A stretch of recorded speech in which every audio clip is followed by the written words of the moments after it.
ازيك يا شباب، ازيكم يا ناس، ازيكم صحابي، حبايبي، اخواتي، عاملين ايه؟ النهارده ان شاء الله باذن الله نشوف او هنعمل مقارنه بين اكتر الدول العربيه وبالذات شمال افريقيا، او بالذات مقارنه بين مصر، ليبيا، جزائر، تونس، مغرب، اكتر الدول انتاجا للطاقه الكهربائيه. طبعا احنا عندنا يعني احنا الشرق الاوسط عندنا او الوطن العربي ما شاء الله عندنا في شمس قويه فنقدر ننتج كتير، فهنشوف اكتر الدول العربيه. فاعتقد ان مصر مثلا من اكتر 3 دول على ما اعتقد، مش عارف بقى، نشوف التصنيف مع بعض. وقبل ما نبدا الفيديو ما تنسوش تشتركوا في القناه وتفعلوا زر الجرس وتكتبوا رايكم في التعليقات. انا يعتبر عملت المقارنه دي قبل كده، بس دي مقارنه اشمل واكبر وكده، هنعرف كل الدول العربيه. فما تنسوش تشترك في القناه وتفعلوا زر الجرس وتكتبوا رايكم في التعليقات تحت. مساء عليكم، يلا نبدا. عنصرا حاسما في الحياة الحديثة، فهي تزود المنازل والشركات والصناعات بالطاقة في جميع أنحاء العالم، وتقوم البلدان بإنتاج الكهرباء باستخدام مجموعة متنوعة من الأساليب، بما في ذلك حرق الوقود الأحفوري وتسخير الطاقة النووية واستخدام مصادر الطاقة المتجددة. في هذا الفيديو سنعرض عليكم ترتيبا لأكثر الدول العربية إنتاجا للطاقة الكهربائية لسنة 2023. ولكن قبل بداية الفيديو فلنحاول إيصال الفيديو ل10,000 إعجاب، وبدون إطالة فلنبدأ الفيديو. في المركز العاشر تأتي تونس ب 18 تيراوات في الساعة. أنتجت تونس ما يقرب من 17.8 تيراوات في الساعة من الكهرباء. شخصيا انا مش عارف لان انا مش متابع او مش مثقف قوي في حته الطاقه الكهربائيه، مش عارف ده كتير ولا قليل، بس هنعرف من المركز العاشر تونس اهو 18 تيرا وات في الساعه. هنعرف المركز الاول قد ايه، وفي ساعتها نعرف ايه المتوسط وايه الكويس وايه الوحش وايه الحاجات دي. حيث شكلت محطات الطاقة التي تعمل بالغاز الطبيعي حوالي 96% من إجمالي الكهرباء المنتجة، وجاءت الحصة المتبقية من مصادر الطاقة المتجددة مثل الطاقة الشمسية وطاقة الرياح. تستثمر تونس في محطة توليد الطاقة التي تعمل بالغاز الطبيعي لتلبية طلبها المتزايد على الكهرباء، ومع ذلك فقد أطلقت الدولة أيضا العديد من المبادرات لتطوير مصادر الطاقة المتجددة، وحددت هدفا لتوليد ثانيه واحده، الطاقه الكهربائيه يا جماعه، انا معلش خلط على الامر، مش طاقه شمسيه، طاقه كهربائيه، تمام، اتلخبطت معلش. 30% من الكهرباء من مصادر متجددة بحلول عام 2030. في المركز التاسع تأتي عمان ب20 تيراوات في الساعة. عمان دولة تقع في الساحل الجنوبي الشرقي لشبه الجزيرة العربية، وتمثل محطة الطاقة التي تعمل بالغاز الطبيعي حوالي 80% من إجمالي الكهرباء المنتجة. وجاءت حصة المتبقية من محطات الطاقة التي تعمل بالنفط ومصادر الطاقة المتجددة مثل طاقة الرياح والطاقة الشمسية والكهرباء المستوردة. تمتلك عمان احتياطات كبيرة من الغاز الطبيعي، وتستثمر في محطات الطاقة التي تعمل بالغاز الطبيعي لتلبية طلبها المتزايد على الكهرباء. كما أطلقت الدولة العديد من المبادرات لتطوير مصادر الطاقة المتجددة.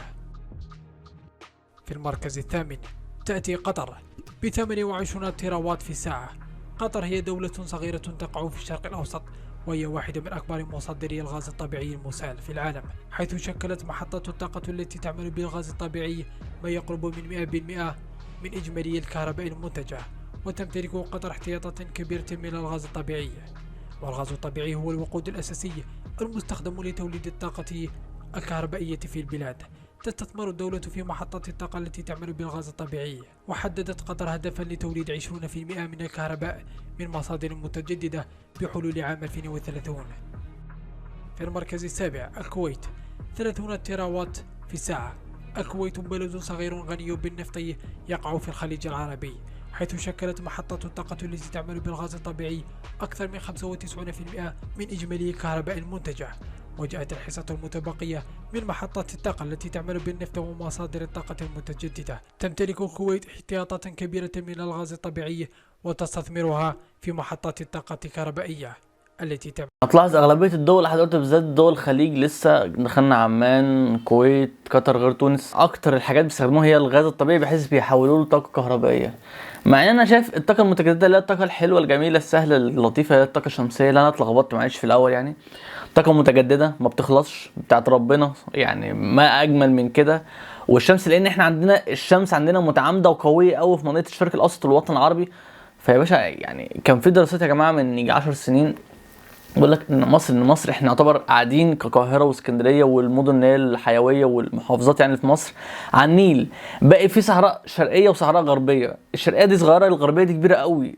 في دراسه المانيه قالت ان مصر ممكن تصدر لاوروبا الطاقه الكهربائيه يعني مثلا في غضون مثلا 5 سنين تصدر لاوروبا كلها طاقه كهربائيه من الطاقه الشمسيه بس، لو ملت ما اللي هي الواح الطاقه الشمسيه دي اتملت وعندنا مخزون ونقدر نصدر.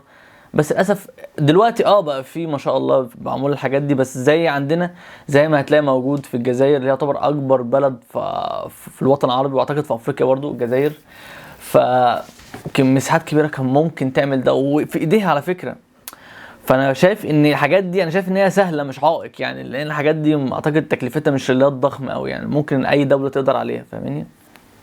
والمغرب برضو عندها برضو مساحات كبيره تقدر تستفاد بيها. ليبيا ده كده كده برضو، ليبيا ما شاء الله كبيره قد كده يعني، بس ان شاء الله الاحوال تبقى احسن في ليبيا. تونس يعني مش كبيره قوي يعني، بس برضو تقدر، لان تونس برضو التعداد عندها قليل غير دول الخليج. فاحنا ما شاء الله ربنا كرمنا بحاجات اتمنى ان احنا نستغلها صح. تعمل بالغاز الطبيعي لتلبية طلبها المتزايد على الكهرباء، وحددت هدفا لتوليد 15% من الكهرباء من مصادر متجددة بحلول عام 2030. في المركز السادس تأتي المغرب 50 تراوات في الساعة. المغرب بلد يعتمد بشكل كبير على الوقود الأحفوري المستورد مثل الفحم والنفط لتلبية احتياجاته من الطاقة، ومع ذلك فقد استثمرت البلاد في الطاقة المتجددة في السنوات الأخيرة لتقليل اعتمادها على الوقود الأحفوري وزيادة أمن الطاقة لديها، حيث شكلت محطة الطاقة الحرارية التي يغذيها الفحم في الغالب حوالي 67% من إجمالي الكهرباء المنتجة. وجاءت الحصة المتبقية من مصادر الطاقة الكهربائية والمتجددة. يتمتع المغرب بإمكانية كبيرة للطاقة المتجددة، وخاصة الطاقة الشمسية بسبب وفرة أشعة الشمس. أطلقت الدولة العديد من المبادرات الطاقة المتجددة، بما في ذلك تطوير أكبر محطة للطاقة الشمسية المركزة في العالم، مجمع نور ورزازات للطاقة الشمسية. حدد المغرب هدفا لتوليد 52% من احتياجاته من الكهرباء من مصادر متجددة بحلول عام 2030. بالإضافة إلى الطاقة الشمسية، يستكشف المغرب أيضا مصادر أخرى للطاقة المتجددة مثل طاقة الرياح، وقد أطلقت العديد من المشاريع لتطوير مزارع الرياح في البلاد. في المركز الخامس تأتي العراق ب100 تراوات في الساعة. العراق بلد رئيسي منتج للنفط. الفرق بين المغرب كانت 50,000 50 تراوات، العراق 100. بص القفزة النطة دي، نرجع تاني كده يا جماعة، 50 بالظبط يعني. بص الفرق، عاش ما شاء الله. ب100 تراوات في الساعة. العراق بلد رئيسي منتج للنفط، ويعتمد إنتاجه من الكهرباء بشكل كبير على الوقود الأحفوري، وخاصة الغاز الطبيعي والنفط، حيث شكلت محطات الطاقة التي تعمل بالغاز الطبيعي أكثر من 60% من إجمالي الكهرباء المنتجة. تشكل محطات الطاقة التي تعمل بالنفط ومحطات الطاقة الكهربائية الحصة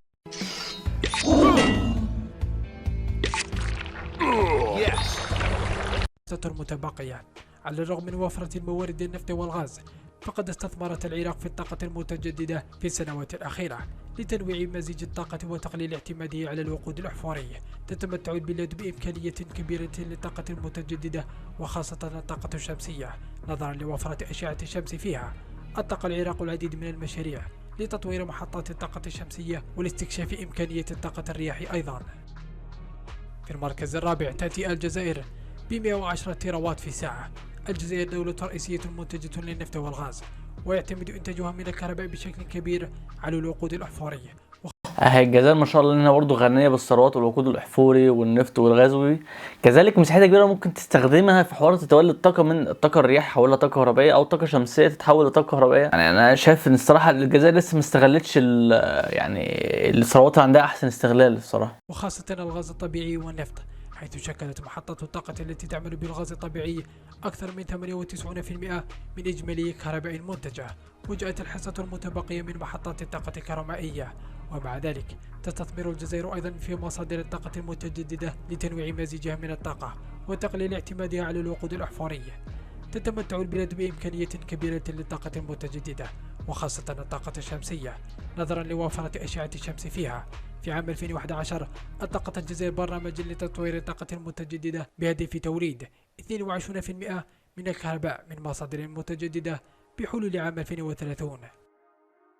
في المركز الثالث تأتي الإمارات العربية المتحدة ب150 تراوات في الساعة. الإمارات العربية المتحدة هي دولة رئيسية منتجة للنفط والغاز، ويعتمد إنتاجها من الكهرباء بشكل أساسي على الوقود الأحفورية. شكلت محطات الطاقة التي تعمل بالغاز الطبيعي أكثر من 98% من إجمالي الكهرباء المنتجة، ومع ذلك فقد استثمرت دولة الإمارات العربية المتحدة بكثافة في الطاقة المتجددة في السنوات الأخيرة لتنويع مصادر الطاقة وتقليل البصمة الكربونية. وضعت الدولة أهدافا طموحة للطاقة المتجددة بهدف توليد 50% من احتياجاتها من الكهرباء من مصادر متجددة بحلول عام 2050. ولتحقيق هذا الهدف 2050 يخلوه اعتقد يعني عشان احول 98% الاعتماد على النفط والبترول والحاجات دي، خلاه من 98 ل 50%. اعتقد مده طبعا، بس 2050 ده كتير بعيد قوي يا عم. لو ممكن نموت ساعتها. أطلقت دولة الإمارات العربية المتحدة العديد من المبادرات الطاقة المتجددة، بما في ذلك تطوير أكبر موقع منفرد في العالم، حديقة الطاقة الشمسية، مجمع محمد بن راشد المكتوم للطاقة الشمسية. في المركز الثاني تأتي مصر ب 220 تيراوات في الساعة. يعتمد إنتاج الكهرباء في مصر بشكل أساسي على الوقود الأحفوري، حيث تمتلك محطات الطاقة التي تعمل بالغاز الطبيعي أكثر من 90%. هذا المشكلة بقى، ان احنا عندنا الوقود او النفط مش اكتر، او عندنا غاز طبعا عندنا كتير، بس الوقود مش كتير. اللي احنا بنعتمد كبير على الوقود، واحنا عندنا النفط يعني بنستورد لحد دلوقتي، فاهمني؟ فدي طبعا مشكلة.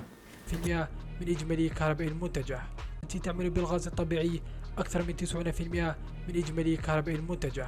تشكل محطات الطاقة التي تعمل بالنفط والمحطات الطاقة الكهربائية الحصة المتبقية. تستثمر مصر في مصادر الطاقة المتجددة في السنوات الأخيرة لتنويع مزاج الطاقة وتقليل اعتمادها على الوقود الأحفوري.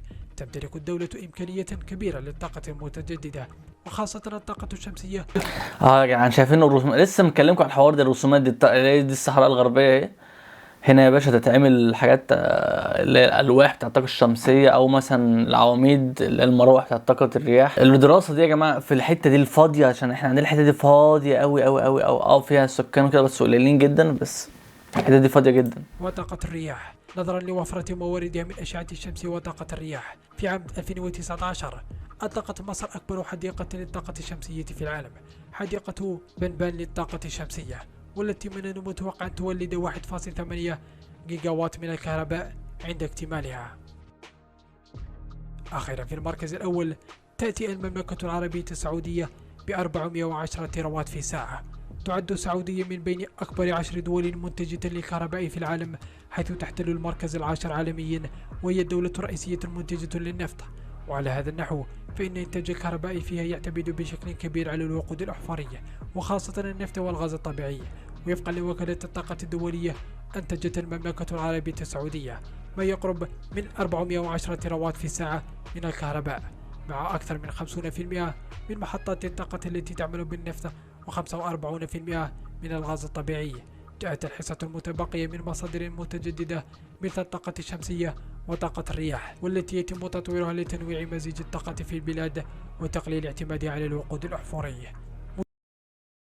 خلصنا شباب، خلصنا بلد، عرفنا الترتيب ايه، وشوفنا ما شاء الله السعوديه اعلى ده. ما شاء الله السعوديه يعني هي بتنفرد الصراحه اقتصاديا قويه قوي، وبتقوى كل سنه ما شاء الله يعني. بعد كده تيجي مصر، يبقى السعوديه تقريبا كده مش ضعف مصر، بس هو ضعف الا حاجه بسيطه يعني. مصر في المرتبه الثانيه حلوه، عندها اكبر حديقه للطاقه الشمسيه في العالم، ده اللي انا بقول لكم عليه، اللي هي الطاقه الشمسيه دي اللي هي تعتبر المتجدده زي طاقه الرياح، برضه طاقه متجدده ما بتخلصش بتاعت ربنا، فاهمين؟ اما اعتمد على الطاقتين دول، لان الطاقه متجدده والطاقه نظيفه الاثنين مع بعض، لان انا لما مثلا بحول بترول او نفط لكهرباء او غاز بتحصل بقى تفاعلات وانفعالات وحاجات كده ممكن تاثر على الجو وعلى المناخ، وده اللي بيسبب الاحتباس الحراري وتغيرات المناخ والقرف ده كله والانبعاثات والعوادم والريحه دي المضره. فاعتقد ده تطور. لو تلاحظ كل الفيديو كل الدول العربيه بتتجه للطاقه النظيفه، طبعا بتقلل الاعتماد على الوقود الاحفوري اللي هو يعتبر غاز او بترول او نفط ايا كان.